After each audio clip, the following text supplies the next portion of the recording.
Hello, ladies and gentlemen, and welcome back to Football Fantastico. This is episode 9. My name is Max, and I'll be hosting today after Morgan has had to miss this due to some unfortunate events. Today, I'm joined by Michael. We are another man down as Ellis, but luckily enough, we have our first guest on the podcast. We are joined by Sam from our good friends over the Puncher's Chance podcast. Welcome, Sam. Thank you for having me. Last minute winner from me, Origi. Yeah, let's go. We got here at about 10:30, realised it was only me and Michael, so we decided to get in some reinforcements. We'll go through the same structure this week. First of all, we're going to go into the news. So the first little story I've got is apparently Borussia Dortmund are planning a move for Jurgen Klopp for the 25-26 season, according to The Independent. What do we think about that?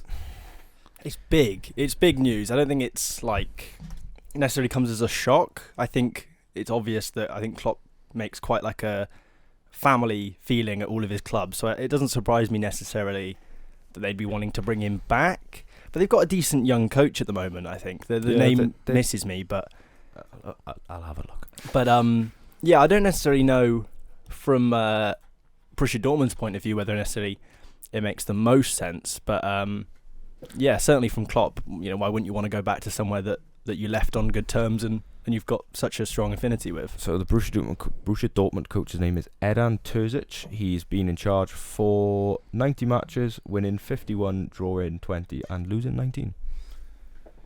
I think he obviously deserves his chance of, keeping the club. They've obviously got a Champions League semi-final tonight, and I think they've only won. They're looking for their second Champions League, and even if he gets them to the final, that's pretty good for a club like Dortmund and all the sort of turnaround they have with players that come and go every 5 seconds. But Klopp, he's one of the best managers in the world. Obviously, maybe one of the best managers ever, arguably. But I don't. When he said in that Liverpool statement where he's like, "I'm running out of energy," I feel like he deserves that time off because it takes a lot. It probably takes a lot out of you, management, especially at the highest level. Well, yeah, I read this this morning. It was by the Independent, and apparently they're not going for him this season. Apparently they're going to give Klopp a year because obviously he said he's running out of energy and he's tired, and they'll give him a year and then apparently go for him next season. So I think it could be good for him. I think going into Dortmund's going to be obviously a lot more relaxed for him. It's a lot less of the media. It's a lot more sort of in the background. He can do his own thing.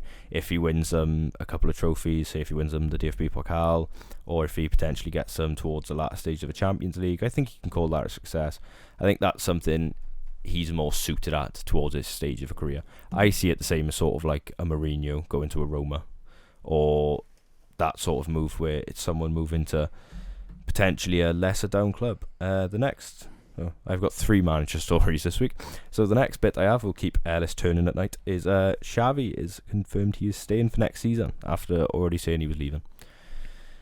Why? Yeah, it seems like an odd bit of news that, or just like an odd situation. I don't know whether or not Barca just feel comfortable. It's like that sort of it's comfortable, isn't it? Yeah. It's easy. He's been at the club. There's that classic old manager. Oh, he knows the club. Whenever a manager comes in that's been somewhere before, they're like, oh, he knows the club. What does that mean realistically? I think it helps the fact he's an ex-player as well. I think they sort of like that narrative where they're sort of making him their product, and I think they're a bit scared because really, if you're a manager, why would you want to go into Barcelona's situation? They're in pretty dire situation financially. They've been, they're second in La Liga, but also for a large point of the season they were behind Girona.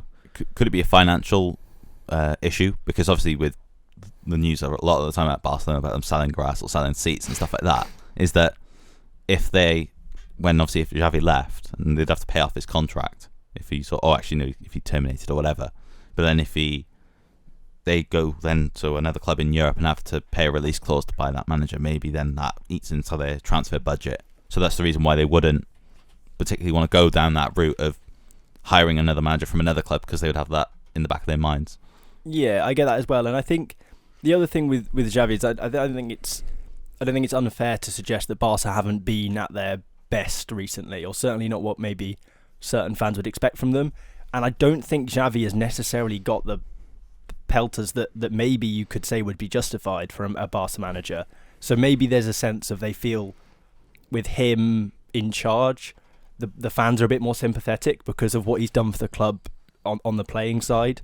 Maybe it could be because Barca this is Barcelona we're talking about, and I know they've got financial problems, but like this is Barcelona. This is one of the best clubs in the world that should really continue to be one of the best clubs in the world, and if they're not doing so, maybe a manager like Xavi that the fans aren't necessarily going at as much is a reasonable appointment. So this was something by the Daily Mail, which I've just found, obviously the world's most reliable source.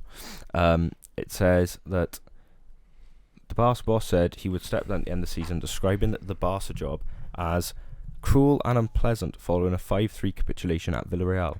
An 11-game unbeaten run followed, and Xavi feels energised to at least see out his contract until the end of next season. So surely he must be seeing like a sort of change in form and a change in fortune from recent years as to why he stayed, which might make it a bit less of a financial decision. It might be more of a personal decision, because didn't Ferguson do the same thing? Yeah, loads of times. I think a few times he said he was leaving. Then like towards the end, he said he wasn't. But that was the old Wayne Rooney get a new contract situation, wasn't it? Maybe that's where he got it from. I'm still waiting for Klopp's announcement to say he's staying. Surely that like opens a door as well to maybe that as Barcelona they want Guardiola back in like a few years' time, especially when he leaves City. Like hopefully he leaves like tomorrow if he can. I could see it. To be fair, I could see it. They just seem stuck on the past. They seem to, if it's broke, don't fix it, or if it's worked before, we'll go back to it. They're a club that sort of they live in the past. Like they're kind of like Man United in some way. They don't keep up with the new trend at the moment, like what other clubs do, where they run in a certain way. They seem to just stick with the traditional way, and it doesn't really work now because the game's evolved since like 10 years. They'll be relegated into the second division soon anyway. Have you seen, by the way, sorry, random tangent, have you seen the second division of Spanish football? No. At the moment, it is, not off the top of my head, it is full of old Premier League, like, ballers. Like, the kind of players that had, like, 3 good games, and you know who they are. Yeah. That is the Spanish second division, like, all over. Because you got like literally a load of clubs as well in there that should be playing it in La Liga, but then they sat in, like, the second division. Like last season, Malaga got relegated. You had Deportivo get relegated out of that league years ago. It's pretty incredible that sort of where that league, sort of how strong it is, really. I'm just looking at this. Haven't realised some of the teams which have actually been relegated. Jesus. Yeah, Malaga is still down there. Espanyol, Levante, Zaragoza. Yeah. There's some top sides that have been decent sides. Even the likes of like Mirandes and stuff. There's some good teams in there.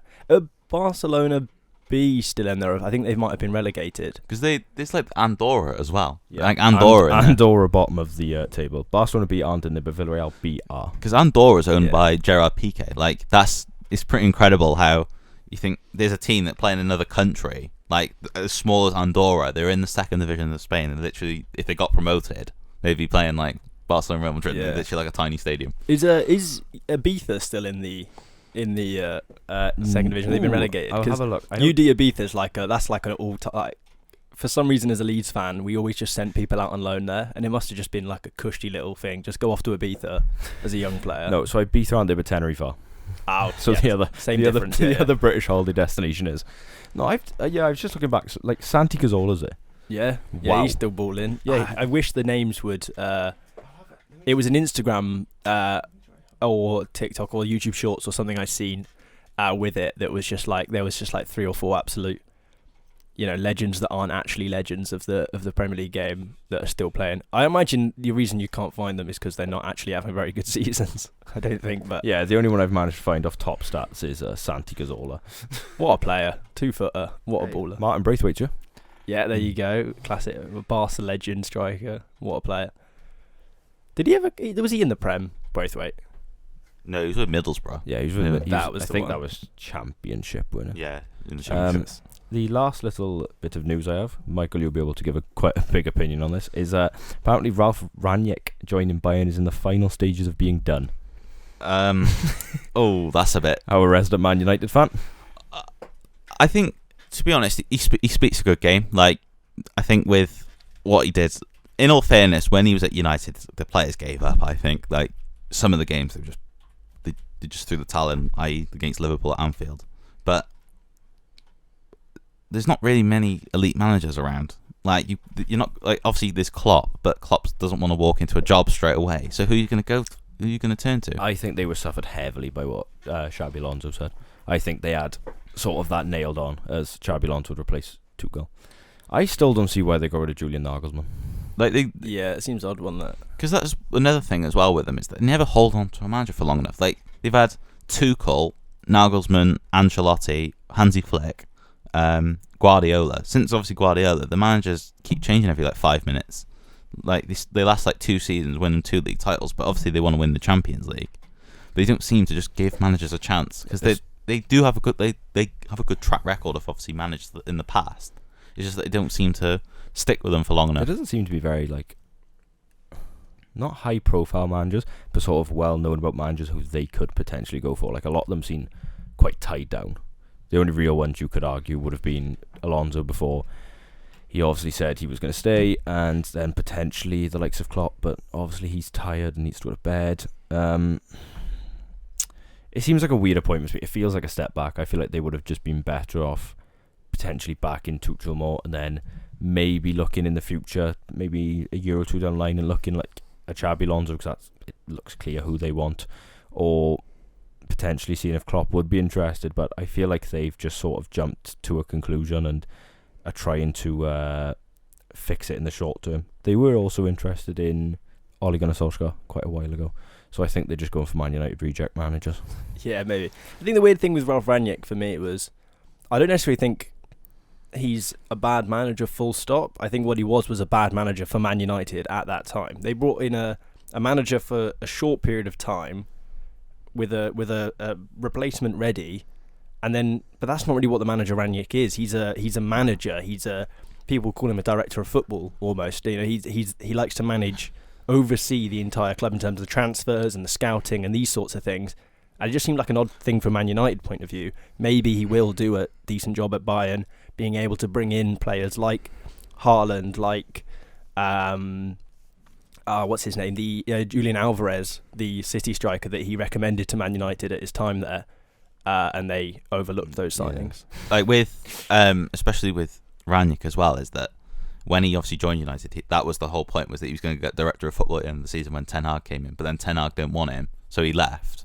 But there was like some random rumour that when he was at, I think it was like Lokomotiv Moscow, he had literally a scout watching United games all the way from Russia and like giving him feedback in his assistant's ear. That was how like messy it was, that they didn't seem to have any. And as well, he's not someone that's going to go to a club and be like, I'm here for 5 minutes, I'm going to see you to the end of the season, I'm going to go. He's more of a long term. Yeah, as you said, he seems like he'd prefer a project, which to be fair, you could say he could have at Bayern, because they obviously have quite a young squad and are potentially in the need of filtering out some older players.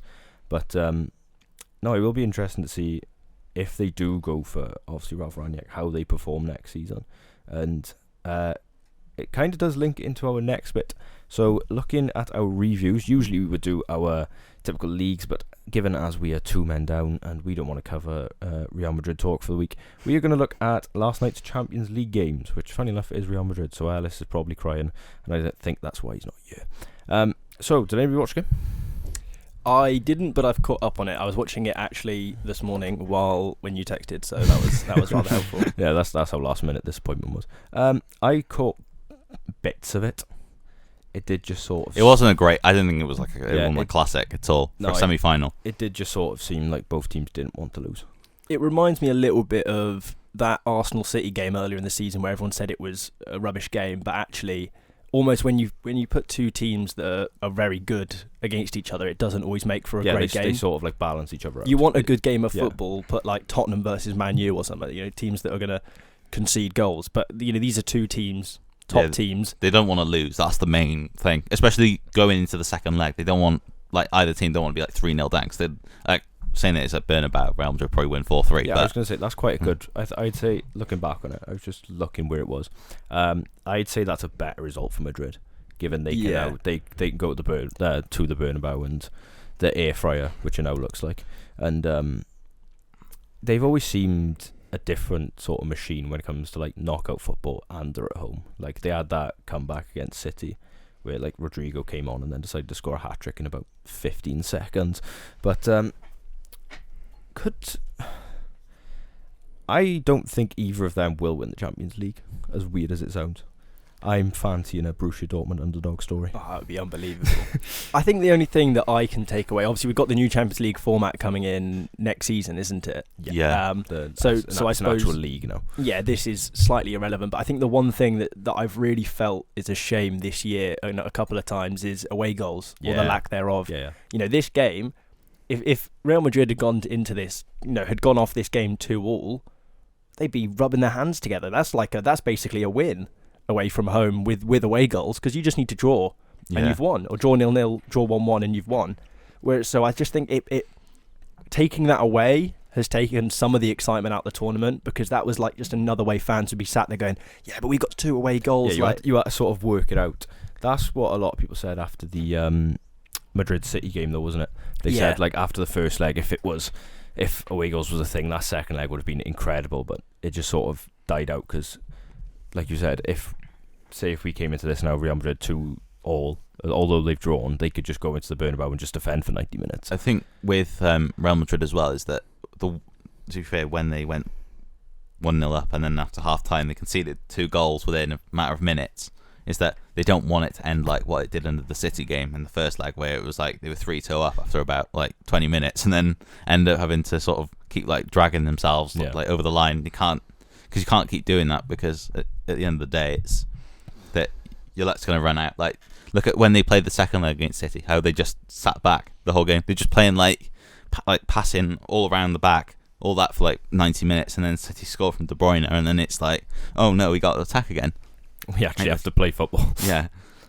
What are our Champions League predictions? Who's going to win it?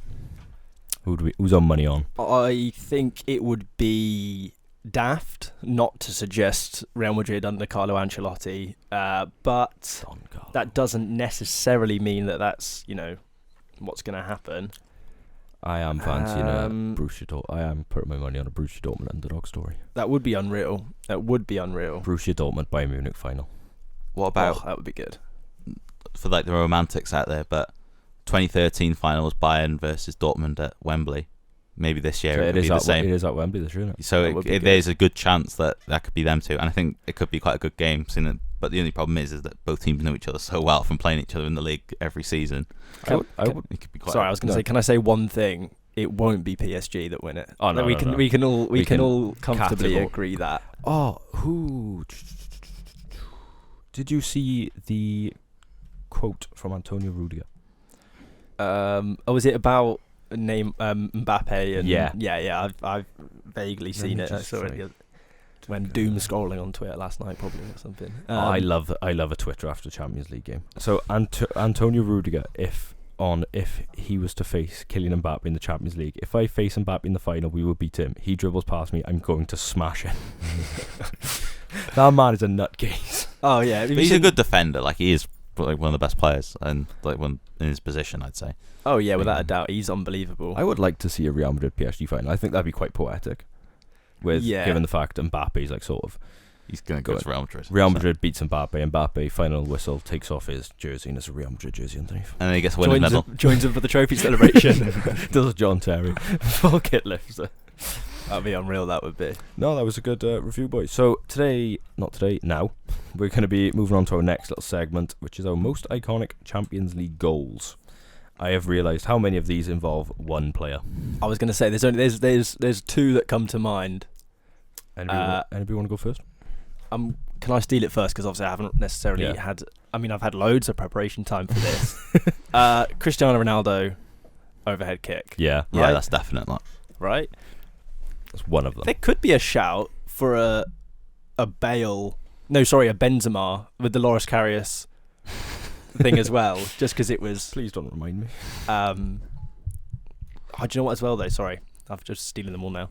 The one that I stole when I said that I was coming on this one, Origi, that Trent Alexander corner taken quickly, Origi, that's a goal. I hated myself because I didn't watch that game.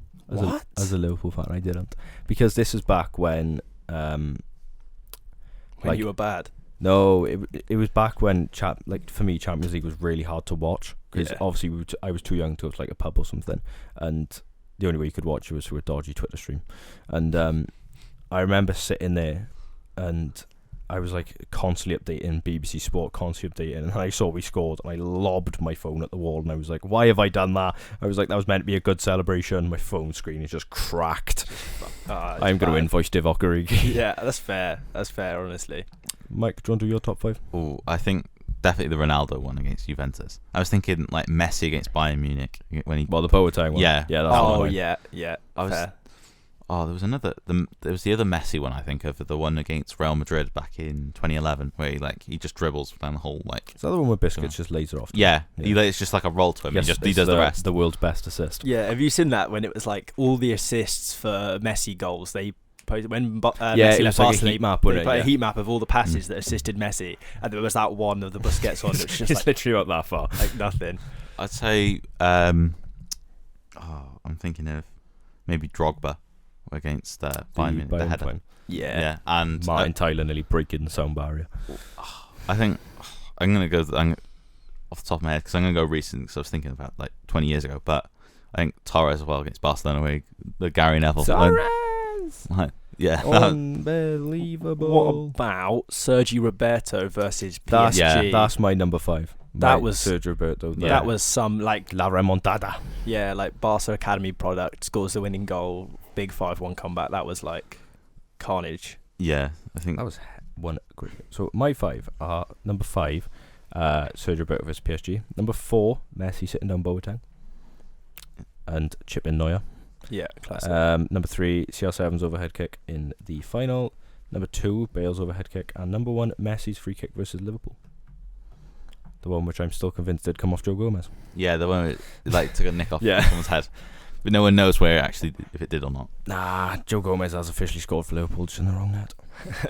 Right. Yeah, there's been some goals in the Champions League, to be fair. Like it's one of those competitions. It's like it reminds me of the FA Cup in the way it has this magic to it that like is like it's not a real thing. You can't feel Yeah. it. You can't, but it exists. There's a magic around the Champions For League. some reason, people just pull out absolute stormers, whether like Courtois in the final where he saved like 9 shots, or you've got random Bulgarian left backs smashing it in from 45 yards. It's that sort of presence, isn't it? Like if you do something massive, like you're in history books. It makes Yeah. it so It's much better it's as well prestige. when it's not a team that you support watching it, because I feel like if you're watching it from a supporter's point of view, you probably like your heart is probably pounding that badly because you're just like, oh, I don't want to like. It must You be. don't want- It must be the Champions League anthem, surely. Like before the game, hearing that Champions League anthem, It's just iconic, and the everything. players just get like a. Well, that's why who is it? This season it was when Newcastle got in it, and it was the anthem was playing when I think they played PSG at home, and like some of the players who would not like obviously never played Champions League before started crying. It's like that moments like that, as not a neutral, but if it's not your club or anything, you can appreciate that even if it's not a team you support. Like you can understand that's probably one of, if not the biggest moment of say like a lesser known player's career. Oh, without a doubt. Like as a Leeds fan, it's something I'm only ever able to see from the outside. I don't think I was alive. I wasn't alive last time we were in the Champions League, and it's been downhill since. But yeah, like it's just you watch it, and even as someone like it's not my team in there, there is an awe and a magic about it. When was the last time you lot were in the Champions League? It was 2001, I think. It was the season Wow. before we financially in our Peter Isdale famously went. We lived the life, we lived the dream or whatever, which was like a Champions Should League. we have spent so heavily? Probably Champions not. League, yeah, Champions League semi-finals, and then I think it was 1971-72. We famously, I might have got that date wrong, but it was around that neck of the woods that we famously got robbed against Bayern Munich in the final of the European Cup. It was then, with the dodgy refereeing decisions and Beckenbauer just assaulting people and getting away with it. But maybe that's one for another episode, perhaps. No, that was a really good section, guys. The next little section is something we've started doing quite a bit recently. It's just more of a discussion rather than our lists or like our rankings. So this week we're going to be talking about some football conspiracies. There's some funny ones and there are some stupid ones, but there are also some quite believable ones. Does anybody have any stupid ones? Ooh, I'm trying to think. I've got 2. Any silly conspiracy? PSG only play at night. PSG are not allowed to play on the day. I like that one. Yeah. And Wales play Belgium every year, no matter what. Yeah, it seems about right. It seems about right. There could be a world war. The game of football could be disbanded, and the FAW would still find a way to get friendly against Belgium. Yeah. Dries Mertens doesn't actually exist. Yeah. Have you ever seen him play football? Because I haven't. I've backed him on FIFA He's a hell of a lot of times. He's only a FIFA card. I've never seen him kick a ball. I always get him and Insigne always mixed up. it's They're the same person. It was that Napoli, like, too short strike, like 84, 85 rated on FIFA back in the day. Insigne's never been seen since he drove his car onto the pitch in the Euros, carrying the little ball. Yeah. Yeah, that's good, that. Have you seen the ones on TikTok? What, the football conspiracy? Yeah, the guy who like dances in his bedroom. Yeah, It's like Burnley don't have an away kit. Yeah, that's what I was thinking. Do you know what, though? That kind of makes sense. That's what I've sort of gone at with the PSG and Pay at Night one. I've never seen PSG play in the day. The only time I can remember PSG playing in the day was the game they announced Messi, and they unveiled him because the pitch was full and that. Some more, not serious ones, some more like less funny ones I've got is the old Italian teams were fond of a PED. Anybody seen what Roy Keane and that said about it? Oh, yes. So I have. They said, like, when they obviously used to play like Juventus and that, the Champions League, they always said, like, they'd play a full 90 minutes, and Roy Keane and that, they'd all be, like, blow in, they'd be dead, and the Italian teams would look unfazed, and they'd look fine. But I reckon, I get it, but I think there is a certain arrogance around that era of Man United, and if they played, I don't know, Man City, or, like, to bring it back to Leeds wherever I can, Bielsa's Leeds. If Man United then played Bielsa's Leeds, yes, they'd probably beat them, but they would be like, these guys are on drugs. Yeah. There's no way they're outrunning us like that. But it's just like, I don't like Keane. The amount of stories Keane has about like going for a kebab the night before a game and stuff, and going out a pint. Yeah, like, is it possible that they were just like healthy, or they were better, or they didn't smoke, or that? I think that's what it might have been a case of, was back in those sort of days. Like, this was early to late 90s. The idea of like a professional footballer was seen a lot less professional as it is now. So when we envision a professional footballer, you envision they train, they go home, they do nothing with their life, they sit in their house, they're doing recovery, or they're doing like brand deals, they don't go out, they don't eat food. But like, you look at the stories from like players like Keane, he says, like the day before, like my pre-match meal was a kebab, or they'd all like, I've heard stories like Arsenal pre-season tours where they would just all go out on the lash for pre-season. Well, like World Cups, that famous like England 96 Euros and stuff. Like, they were all on the pitch the whole time. But like footballers as well, they obviously had in the past had a reputation. Like, when you see like teams winning the FA Cup and they'd be in the bath, they'd be just full of champagne, or they'd have like champagne glasses everywhere. It's sort of, or they'd be gambling and stuff like that. And that sort of stuff was just, it was accepted. Like, that's maybe part of the reason really that they might accept that. Yeah, and if I remember correctly, that was the sort of golden era of Italian football, so to speak. When you could, or certainly from our point where you could watch it in the UK, there was a dedicated channel for Serie A. You're the best players in the world playing there, and you had the best players in the world playing there, and it was a strong time. And now, when you look at it now, the Serie A is a good league, but it's not a great league. Perhaps they were, in terms of professionalism standards, were setting it, many weeks, might have set the bar, many years prior to everyone else, or they were juiced up. You never know. That's the thing about conspiracies. We will never know. I've got two more.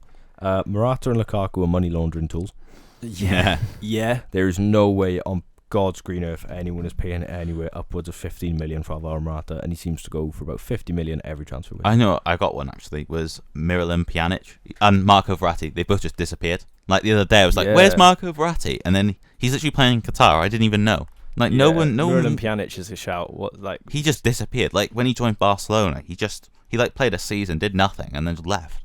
That reminds me of when my mate sent me a thing the other day that was like, football. If football had scripts, and it was like 23-year-old Jamie Vardy reading his script while at Halifax, and it's just like, imagine if football was scripted and you got these people reading like Lukaku reading his like post Everton era, being like, oh, for crying out loud.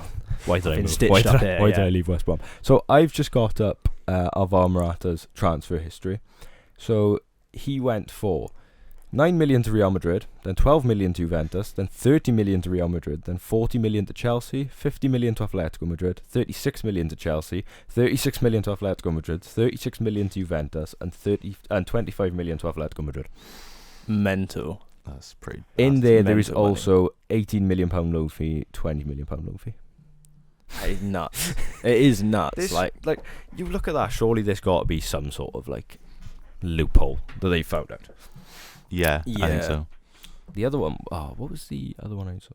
I think it was the Pjanic Arthur Melo swap deal. Oh, yeah, that's one of the worst Yeah. ever. Yeah, a lot of people say there was something dodgy about that because like that was back at the time where Arthur Melo was like quite not like held to high regard, but people thought like, oh, there might be a Barcelona player. spent a lot of money on him as well to bring Yeah. him in, and then he just now he's at Fiorentina, he can't even get a game. Like he's just hasn't not fit. He's never it's pretty disappointing that. Yeah, he played a total of 0 minutes for Liverpool last year. there's some mental. I forgot we even signed him. There was some mental like signings from that Barcelona era, wasn't there? Like Yeah. Braithwaite, we spoke about. There's others Aubameyang. that just like Aubameyang, Traore. Memphis Depay, Yeah. What's his name? Antoine Griezmann. Oriol Romeo's there at the moment. Yeah. Like that's just. They've just lost the Romeo's a ball. baller mind. Honestly, if you could pop Oriol Romeu in for Busquets, and I don't think you'd notice the difference. That's a hot take. If I've ever heard one. you put Xavi and Iniesta either side of him, Romeu is a baller in the sense of Spanish league. Yeah. The Spanish league, like the amount of Spanish midfielders that can do it in the Prem, for example, it's a lower number. It's a 'Cause he was different quite- game of football. He was more defensively minded in the Premier League. Like he was quite tough tackling, and Yeah, he was also in like a relegation threat side. So Yeah. he probably had to be. I'm not saying he's like an elite baller, but he does the job. he's so good at what he does. He's not as good as Busquets. That's not me. I'm not gonna quite say that. You'll never have me back. But he's, you know what I mean. He's that kind of. I think he could bring the same game. It's okay. We've had worse takes on this show. Yeah, true. I've heard some. What Vinicius Junior left back? Come on. No comment. Ruben Loftus-Cheek, Sort top yourself top of out. the world. It was just trying to fit players into the positions because like you don't want to like leave players everywhere. That's Like, where he the- just puts like That is defenders. the worst. Just go like 3-4-3 Episode, or yeah. something. Change formation. That is the worst episode we ever did. They were just back to back to back, just shocking things. Speaking of lists, our last little special / segment for the day, it might get made into a short, we don't know, is our top 5 managers in Europe. Yeah. I discovered there was not very good managers outside the Prem. Yeah. Do you know what? I haven't put him on my list because I took it as outside of England, not outside of the Prem. But my honourable mention is Kieran McKenna at Ipswich. Oh yeah, he's done amazing. They're on Before, for back to back. Yeah, one point off Premier League football. They were in the same league as Forest Green last season, who are now in the National League. Yeah, I know what you mean.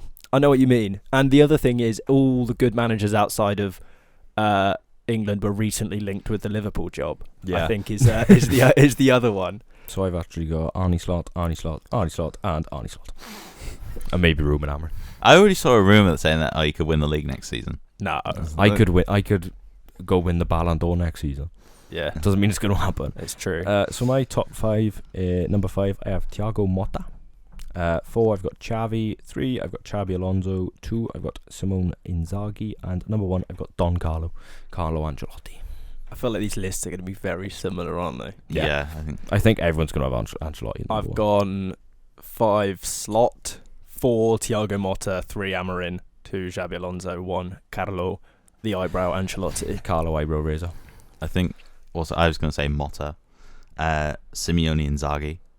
Oh, I thought you meant Thiago. Yeah, because they could get like 100 points this season, which is really good. Mental, Yeah. yeah. And they've got quite favourable run of fixtures now as well. Yeah. Carlo Ancelotti, Xabi Alonso, and on the top of my head, I'm gonna have to say, Ernesto Valverde, because he's done a good job. He's done a good job, really. He's I- managing. Athletic Bilbao. Yeah. I think Thiago Motta is the one that sticks out for me that we've pretty much all said. Like Yeah. Bologna in 4th, that is some doing. He's Like Champions League football for Bologna would be an unbelievable achievement. because I'm so used to like all the Italian teams being literally Juventus, both Milans, and then either Napoli or Roma. Yeah. That's what I'm just sort of Pretty used to. much. Yeah, in terms of European Yeah. football, certainly. Yeah. In terms of Champions League, definitely. Apparently, Thiago Motta is linked with, I believe, either PSG or AC Milan. He was I a want to player at say. PSG, wasn't he? Yeah. So Back yeah. in about 2014, 15.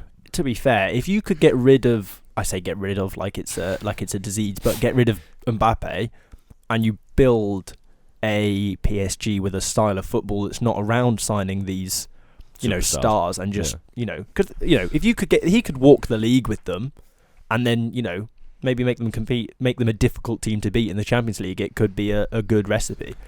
Another manager I had on the top of my head was Gasperini of Atalanta. Like, he's got him to the Coppa Italia final, obviously in the semi-finals of the Europa League. I think he's got a very good. He's one of those managers where no one really sort of Fifth. takes note of him. Fifth in Serie A, but I think they got a game in hand. And he took him quite far in the close to Champions fourth. League a few years back as well. Like, he's done something with the team that are not traditionally maybe one of the bigger clubs. I did want to put in like Ruben Amorim and Arne Slot, but I also didn't want to I purely know nothing about them except for the fact I've watched compilations of they play on like Liverpool Twitter. Arne Slot is a really good top manager. I only know a decent amount because we were linked with him after Jesse Marsh left. He's a really top manager. What he's done with Feyenoord's been really impressive. Won them their first Eredivisie in a number of years. He won the cup this year. Won the cup this year, beating Ajax. He was at AZ Alkmaar, did some really good things with them. I think he got to the Dutch Cup semi-final with Alkmaar. Once again, beating Ajax on the way in. Really top side, plays some really good football. The only issue being necessarily how it translates to English football. Yeah. When you've got teams that are going to play like Man City do, like Liverpool did previously, and teams like this, it's going to be difficult for them. Arsenal, obviously, as well. The thing I did enjoy about our top 5 managers as well is not one of us. If this was recorded a year ago, number 1 would have been Will Still on everyone's list. I always enjoyed that there was no one went for the Will Still, Kenilworth Road away end, that sort of. He's sort of just fallen off the face of the earth, isn't he? He's still doing a decent job at Rem. I still see those training videos where he's speaking French and English at the same time. Yeah, that baffles me how It's you can do that. unreal. It's unreal. But You're Welsh, surely. Could you? I can speak Welsh to I can have a basic conversation in Welsh. So yeah, you. But could, I've could you take a training session in Welsh? No, funny enough, I come from a coaching background, so my college diploma qualification is I've got a level 3 coaching qualification, and I've got FAW low level badges. And they asked us in college, they said, right, can you try and take, we've got a Welsh school coming in, can you try and take Welsh school sessions? And we were all just sat there being like, oh, does anybody speak Welsh? And in Wales, at primary school level, you're only taught to have basic conversation. So the only thing I could tell them was the words play, the weather, and the sport they were playing. Yeah. But is it one of them ones where I know a lot of the Welsh words are, the newer words are just English words, because Welsh is a very old language. A lot of the football words, I imagine, would be... Yeah, so football is peldroid, but then, and ball is pel. But say if you were saying free kick or something, I don't know the actual word, but you don't really learn that sort of stuff. But I'm sure that just most of our words now are we just yeah, because to go on a mad tangent, Welsh is one of the oldest languages in Europe. It's same as Icelandic. Yeah, those two are very similar. So if you speak Welsh, you basically speak Icelandic. So do you speak any Welsh, Mike? I have a GCSE in it, but I don't mean I speak I a have lot. a GCSE. Dichin, Hoffy, Coffee, all that What do jazz. you mean Hoffy Coffee? I just say this, either use Google Translate or just make the words up. If you say free kick, just say free kicky eye or something. Everyone used That's to. I remember going off another random tangent. I remember we used to. I've got a lot of friends who are English, and any time I'd see them, they'd be like, "Oh yeah, jellyfish wibbly wobbly, microwave." Yeah, it's so annoying. I tried to do Duolingo Welsh, and it was so irritating because I went on and I was like, right, I'm ready to learn some Welsh. Right, first thing I learned. Crusoe, guy. What? When am I going to be greeting a dragon? Do you know what I mean? It is the most pointless. It's not a pointless language in a sense. My girlfriend's cousins, both of them go to a Welsh school, and I've tried to have conversations with them in Welsh, and they're 4 and 5 speaking fluent Welsh, and I'm just there between Hoffy Coffee and that. Yeah. Never mind. As a coach, I feel like language barriers can be a problem, but we've seen with obviously when Pochettino came first into the Premier League, he obviously had his translator, and I think it's becoming more accessible now, for European managers to come over. Without a doubt. I mean, you had Bielsa at Leeds who never spoke. I mean, I believe, as far as I'm aware, he spoke it at the club, but in terms of press, he never spoke English because he didn't want the media to misquote him. So Yeah, he refused. He always had interpreter, didn't he? Yeah, so there was a couple times where he corrected his interpreter with what he wanted to say, because all he said was he didn't trust the media not to misquote him in his second language, which is wrong. It's quite understandable. Yeah, I don't know.